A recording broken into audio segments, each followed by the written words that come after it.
খালারে একটু দাও, খালারে আমার অফিসটা একটু ঘুরে ঘুরে দেখাই, বুঝছো? খালার লেগে আমি এত উপরে উঠছি। এই তোরা এত শ্বাস কে দিল? তুই সারা রুমে শুয়ে শুয়ে প্রেমের আলাপ করতেছস? উঠ! আপনি আমার মালিক দিচ্ছেন জন্য আমার সংসারটা আপনি ভাঙিয়ে দিলেন। এর আগে যদি আপনি আমার ঠ্যাংটা ভেঙে দিতেন আমি এত কষ্ট পাইতাম না। তুই সারা রুমের শোভা শুয়ে রেছস কেন? হ্যাঁ, তোরা এত শ্বাস কে দিল? আদরের সাহস দিতে হয় না, আদরের নিজেরই সাহস আছে মেলা, ঠিক আছে? অন স্যার চলে গেছে, অফিস ফাঁকা, এটাই আমার বাড়িঘর, ঠিক আছে? আপনি কিন্তু বিরাট অপরাধ করে ফেলেছেন। এই বাড়াবাড়ি করবি না, তোর চাকরি খাই ফেলামু। তুই চিনোস আমারে? ওরে বাপরে, আপনি চাকরি খাবেন? অফিসে আপনার ক্ষমতা আছে, বাইরে আমার ক্ষমতা, ঠিক আছে? আপনি যখন বাইরে যাবেন আপনার মেরুদণ্ড আমি একেবারে সোজা করে ফেলামু। কত বড় বেয়াদব! এই তুই আমারে ভয় দেখাস? স্যার আসুক, স্যার আসুক, কালকে তোর চাকরি থাকবে না কই দিলাম। তার আগে আপনি থাকবেন না, কথাটা শুনে রাখেন। আমার খালার একটা পিস্তল আছে, ওই পিস্তলের মধ্যে একটাই গুলি আছে। আমার চাকরি চলে যাওয়ার আগে ওই গুলিটা আপনার বুকের মধ্যে আমি ঢুকাই দেবো। পুরো সর্বনাশ! হ্যাঁ, এই তুই কি সন্ত্রাসী? হ্যাঁ, খারাপ, তোরা আমি পুলিশে দিমু। অসুবিধা নেই, পুলিশে দেন, ঠিক আছে? আমি জেলে যাবো, জেলে গিয়ে বসে বসে আমার চাকরি করা লাগবে না। আমার বাপ মনে হয় যে কেউ আমার দেখতে আসবো, ঠিক আছে? জেলখানে আমার সবচেয়ে বড় আশ্রয়। এখন জেলে যেতে হইলে আমার একটা খুন করা লাগবো, আর সেই খুনটা আমি আপনারই খুন। এই তোর খালার কাছে কি হাসা একটা পিস্তল আছে? খোকা খালু কি এমনি এমনি খালারে বিয়ে করছে? ও পিস্তলের ডরেই বিয়ে করছে। আদর, ওই আমি একটু ভুল করে ফেলেছি, বুঝছস? মানে তোর গায়ে থাপড় মারাটা ঠিক হয় নাই। আচ্ছা শুন, তোর যদি কোনো সহযোগিতা লাগে আমারে কইস, আমি তোরে সহযোগিতা করবো, ঠিক আছে? তবে শুনো যে আজকের যে ঘটনা, এটা কারো কইস না, ঠিক আছে? আচ্ছা ঠিক আছে, আপনি যখন আমার কাছে সারেন্ডার করছেন কোনো অসুবিধা নেই। হ্যাঁ হ্যাঁ ঠিক আছে, তাহলে তুই শুয়ে শুয়ে প্রেমের আলাপ কর, কোনো অসুবিধা নেই, আমি চলে যা যা। মানুষ শক্তের রক্ত, নরমের জম, এই পাই না কি আবার?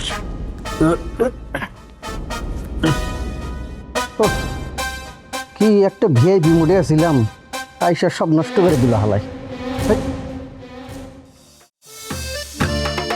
স্যার, আপনি কোত্থেকে আসলেন? আমি কোত্থেকে আসছি সেটা কি তোমাকে বলতে হবে? তুমি কোত্থেকে আসছো, তুমি কোথায় যাবে সেটা যাও। দেখো আমার মন মেজাজ খুব খারাপ, এখন উল্টাপাল্টা কোনো কথা বলবো না, পরে খারাপ ব্যবহার করবো তোমার সাথে। তো আপনার মেজাজ খারাপ এই জন্য আপনি আমার সাথে যাতা ব্যবহার করেন? আমি না বুঝলাম না স্যার, এটা আপনি কোন ধরনের ব্যবহার করলেন আমার সাথে? দেখো আমি কয়েকদিন ধরে খুব নানান যন্ত্রণার মধ্যে আছি, খুব অস্থিরতার মধ্যে আছি। আমি যে কোনো মুহূর্তে তোমার সাথে খারাপ ব্যবহার করতে পারি, তুমি কিন্তু মন খারাপ করো না, বুঝছো? আমি আগেই বলে দিলাম। স্যার, আপনি কিসের এত যন্ত্রণা? আপনি আমাকে বলেন, আমি দেখি আপনি মনের যন্ত্রণা দূর করতে পারি কিনা। আর নূরজাহান আপার জন্য আপনি এত পাগল হয়েছেন কেন? তার থেকে সুন্দরী মেয়েকে দেশে নাই? থাকবে না কেন, অবশ্যই আছে। শোনো, আমি নূরজাহানের জন্য আগে পাগল ছিলাম, এখন নাই। আমি একদম সম্পূর্ণভাবে নূরজাহানকে ভুলে গেছি। দিন রাত 24 ঘন্টা নূরজাহানের নাম মুখেই আনি না। আমি এখন নতুন মুখের সন্ধানে আছি, বুঝছো? নতুন মুখের সন্ধানে মানে এই সন্ধানে আমার মুখটা আপনার চোখে পড়ে না?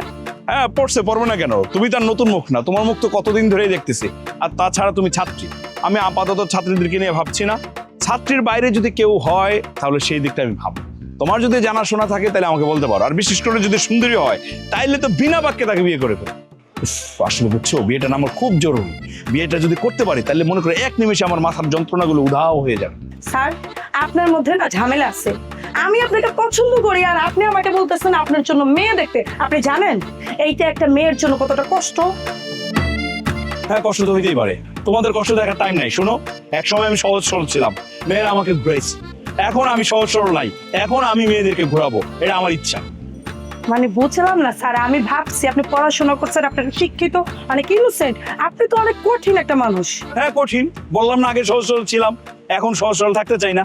কোন মেয়ে আপনাকে কষ্ট দিছে স্যার? আমি তো জীবনে আপনাকে কষ্ট দিই নাই, সব সময় আপনাকে সুখ দেওয়ার চেষ্টা করছি। তারপরও কেন আপনি পরের কথা ঘরে এসে বলেন? এই তোমার কথার অর্থ তো আমি কিচ্ছু বুঝতেছি না, আগামাথা বুঝি না তো। হ্যাঁ, পরের কথা ঘরে আনলাম মানে? আমার ঘরে কি বউ আছে? হয়তো কতক্ষণ, আমি তো শুনছি আপনি আমাকে ভীষণ পছন্দ করেন। আমাকে যেহেতু আপনি পছন্দই করেন, তা তো দেরি করেন কেন? নাকি লজ্জা পাচ্ছেন? আমাকে বিয়ে করে নেন, তারপর দেখবেন আপনার সব পাগলামি কমে যাবে। হ্যাঁ আমি পাগলামি করি? হ্যাপি কিছু উল্টাপাল্টা কথা বলছো? আমি পাগল? তোমার কথা শুনে আমি পাগল হয়ে যাবো, সত্যি পাগল হয়ে যাবো।